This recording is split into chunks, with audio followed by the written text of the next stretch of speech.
Welcome to day 3 of our challenge. If you haven't already, go print out the worksheets for today because you're definitely going to want them to work through here.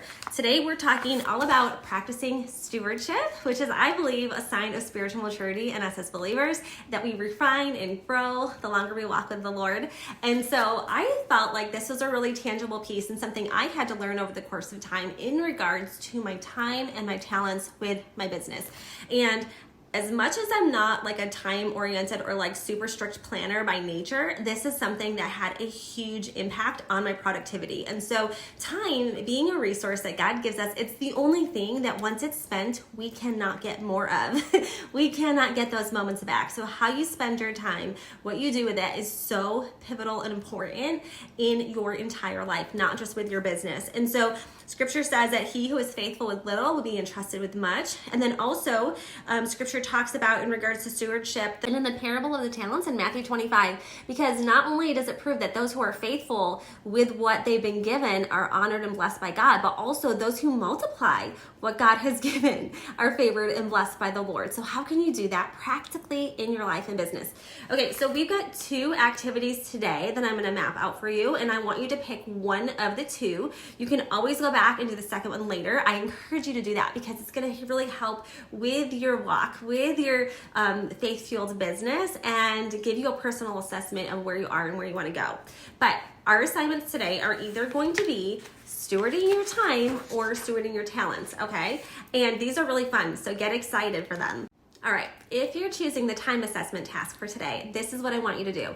I want you to think about your most daunting task, the thing that you put off that's either completely overwhelming or that you've made this huge mountain in your mind. Maybe it actually is a mountain. Maybe it's something that does take quite a bit of time to do, or a lot of effort, or collecting a bunch of things, whatever that looks like, and it's daunting. It's something you put off and procrastinate, okay? Or maybe it's something you just built up to feel that way. We need to break down the belief system behind that and understand what it is that's triggering that, and then also an actual time allotment that it physically takes. So pick the task, think through that, and set a timer. From start to finish, completely interrupted. Like, make sure that your kids are occupied, that you've got this free time, and you work on that task from start to finish until it's done. It's a practical business task, something that you typically have to do, and I want you to figure out how much time it takes and then write that down.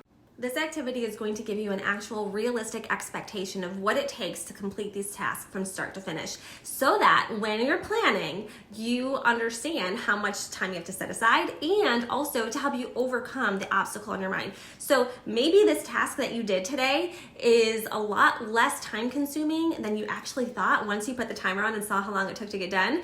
And now you could be like, okay, well, that wasn't really as bad as I was making it seem. What was making me feel that way? Kind of get to the root and the cause of that. And then in your mind going forward, now that the challenge is out of the way, now you can dive into it with confidence and clarity and understanding how to plan for it, right? And what kind of environment you need to set up to actually make it happen. If it is a mountainous task, then you know that when you're planning, you know what, I was right to feel this way. This is a harder task. What can I do to make it easier? What kind of environment do I need to set up to be successful? And how much time do I have to set aside? That peace of mind is so powerful in your planning, I promise you. If for today's activity you chose stewarding your talents, this one is so fun, and I'm so excited for you because often we read scripture, we learn about what spiritual gifts are. We've seen in 1 Corinthians 12 and in Romans 12 the lists of different gifts that there are and how they are used to edify the body, and also how to shine the light of Jesus to draw others in. This is what's going to attract people to you and point them to Jesus.